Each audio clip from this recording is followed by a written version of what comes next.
For today's videos mga idol, dito tayo ngayon sa Sandinan Road. Habang pinapagtas natin itong kahabaan ng Sandinan Road, gawing Cavite tayo mga idol. Ayan, medyo okay naman ang ito natin, takbo na kasi wala naman traffic. Medyo maluwag yung kalsada natin. So, pero alalay lang tayo, no? So speaking of alalay mga idol, no, yung aking motor ngayon is Toyota Refine, no?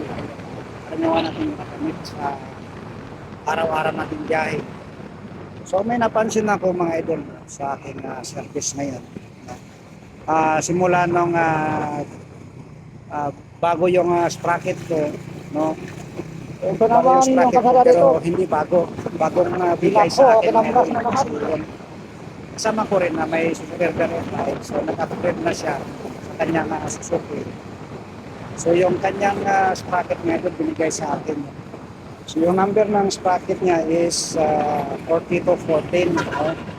40 to 14 yung number ng kanyang sprocket. So although yung sa akin mga idol, yung talagang as in stock para ng sprocket ng Suzuki Refine. So nung napalitan ko mga idol, yun na nga, sabi ko na napansin ko na talagang may hatak ng bilog. Sabi nga nung may-ari, sabi niya, mamaw yan ba eh. Sprocket. So hindi ako maniwala. Siyempre, so ngayon, talagang mayroon nga. Ito nga yung sabi niya, mamaw daw.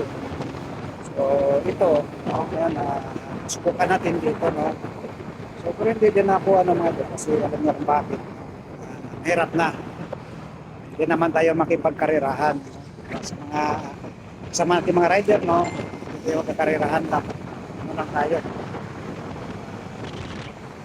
Tataktin po lang tayo kasi kapag din ng trabaho. So speaking kayo galing ng trabaho mga idol, no? So itong dinadaanan natin ngayon, mayroon tayong napansin dito sa unahan, no? So tingnan natin dito sa may tulay, no? Ito, interin tayo sa may tulay ng Dinalag Trias, Cavite, no? Sa Gate 5. So tingnan natin dito sa taas to mga idol. Ito yung kulay na malalim yung tubig sa ilalim dito, no? Sa kulay. Kasi lalim yan. Like yung mga nakita natin sa palabas na sa mga sa atin na may tulay pero wala naman tubig. Pero ito talaga mga idol, no? Yung tulay Titingnan nyo. dito mga idol, ang Baka dito, ilalim nito, papakita ko tubig sa inyo, talaga, no? no? Hindi yung tulay-tulay lang na ano. Voice over lang ako Ito dahil yung malakas binasa yung hangin nung sa ko. bagyong tracing, Titingnan natin no? yung Yung tulay dalawang dito bagyong sa baba. nagsunod.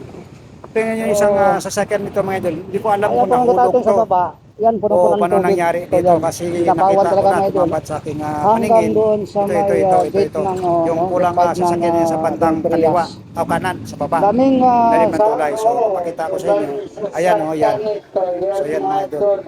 So yan yung sasakyan na hulog kasagsagan ng baha, no? Dito sa General Trias Cavite, no? Sa may gate 5 na to ng General Trias mga idol. So ito nasasakop ng baha to. Kasi sobra ng baha nung kasagsagan ng bagyong Krising. kanhin ng baha. Ito. So ito Ayan, yung nakita nyo mga idol dyan, punong-puno yan. So, hindi yan dapat ang nakita natin nung nakaraan. Nung nag-report ako sa trabaho ko mga idol, dito sa kabilang side, hindi mo na matawid ang daming nakaparking dito na mga sasakyan. Siguro, inabot na ng baha, no? na Kaya, pinarking na lang sa gilid, nandiyan na makatakbo. So, dito, itong area na to mga idol, ito, yan, talagang punong-puno to, no? So, hindi natin nakita nung kasagsagan ng baka, hindi na natin matawid to, no? So ito na yun na tumambad sa atin, yung isang kotse nga, no, na talagang nahulog. So yan lang update natin dito, no. Mahirap daanan talaga dito pag panahon tagulan. So ito yung problema papuntang Cavite, kaya ito ay pumasok ngayon sa Calamity Fund ng Pag-ibig. So tayo ay maglolon pa lang sa Pag-ibig sa Calamity. Kung tayo ba ipayagan o kung open. Pero siguro alam ko payagan tayo kasi ang Cavite isa din to pasok sa Calamity. No? So habang binabagtas natin to mga idol, itong kahabaan ng Trias, going to ano na lang tayo, no? Malapit na tayo sa ating paruroonan, no? Kasi umuwi tayo ng Cavite, mga idol. So shout out dyan sa ating mga viewers, no? Tsaka ano natin, subscriber, no? Ilan pa lang ang subscriber natin dito, mga idol. So yan, pinapati ko kayo ng magandang umaga. So sa mga nagra-ride dyan, o mga rider, no? Konting ingat lang tayo, mga idol. Kung mamaw yung ating sasakyan, no? Ating motor, huwag natin masyadong atuduhan yung ating biyahe para walang mga trahedya o mangyari habang tayo ay nagbabiyahe. Kasi isipin natin lagi, mga lods, na mayroon tayong pamilyang uwian, no? Mayroon tayong anak, o may tayong trabaho, kailangan pa natin na makita, masyalayan yung mundo. Ayan. So, yan nga, no? Shout out nga, no? Sa ating mga viewers, followers natin. So, maganda yung biyahe pag galing ka ng Maynila, lalo sa umaga, no? Wala pang ganong traffic. So, ayan, inulit ko nga, sana wala nang bagyo, no? Wala nang wala nang ulan. Saka wala na ring baha kasi walang ulan nga, no. So, ayan, dito tayo ngayon malapit sa going ano na tayo, tawag nito, anong ito, no? Yung may mga subdivision dito, mga idol, pasensya na, hindi ko masyadong familiarize. So tayo ngayon, no, mga idol, tayo, magsusurkat tayo dito tayo dadaan sa Anyana, no. Pakaliwa tayo, bandang Bulangan tayo dadaan. Kasi ito lang yung malapit. Kasi pag dadaan ako ng Rosario, no, kasi ito pa Rosario na to eh. Hindi, tawag nito sa may tulay dito, mga idol.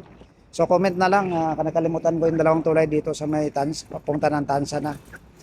So tayo hindi na tayo darating doon. At kakaliwa tayo dito sa may Bulangan mamaya, no. So antayin natin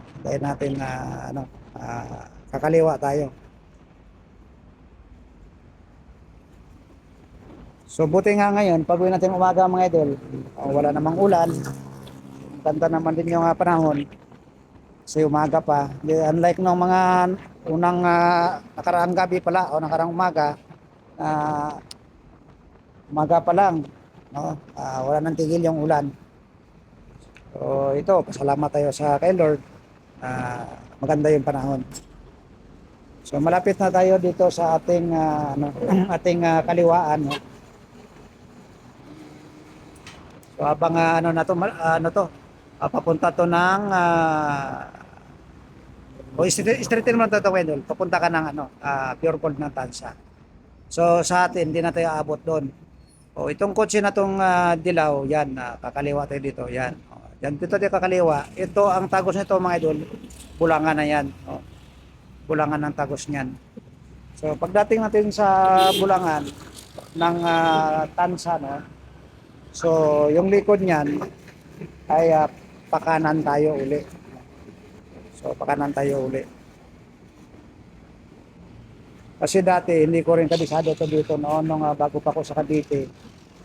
Nung katagalan na, medyo kabisado na natin yung surkatan dyan. So dito lang talaga yung medyo maluwag na surkatan natin. So pag dito sa unahan, dito masundan natin na red kotse. Ayan, pakanan tayo dyan. So ang tagos naman nito, mga idol, no? Tagos niyan is Anyana subdivision. So kaya dito tayo dumaan kasi kung doon tayo dumaan sa Pure Gold ng Tansa, malayo na yon, no? Baga tapo na yung takbo natin doon. Unlike dito na medyo shortcut ka, tsaka wala pang ganong sasakyan. So ayan, mga idol, yung hindi suwito pa dito, no, siguro comment lang kayo para mag-guide natin sila o kayo kung yan ay talagang malapit. Kung ang uwian nyo ay 13, pwede rin kayo dumaan dito, no. Ay ako, Barangay Bagtas Tansa lang ako, mga lods. So kaya need ko rin talaga mag shortcut para madalian. O dito tayo, habang tayo. Dito na tayo sa ng tawag dito sa subdivision ng Anyana. So hindi na tayo dumiretso sa ubal mga idol. Kasi pag nito yung ubal, is yung ubal na yan, no? Diretso. Tapos one way yun, no? One way. Baka mamaya pababalikin tayo ng nakabantay doon. So kaya ang gagawin lang natin dito, no? Pa kanan tayo uli. Tapos doon na tayo tagos uli sa highway ng papuntang Trece din, no? So kaso lang ay shortcut sana tayo dapat, no? Kaso lang one way nga, ginawang one way yun doon sa unahan. So malapit na tayo dito sa no, isang way natin sa kanan, no? Kasi paakyat na tayo. At sa unahan nito, ito yung pakanan na uli, no? At ang tagos nito uli ay doon sa may papunta ng Trece Martires Road din, no? So yan, malapit na tayo dito sa Ubal. So pakanan tayo dito, no? Sa dulo niyan is road na yan papuntang Trece Martires. Yun ang Ubal. So yan, malapit tayo dyan sa ano na yan, kalsada, no? So yan mga idol, maraming salamat sa iyong pagpanood sa aking videos, no? JBP TV next vlog, yun po ang aking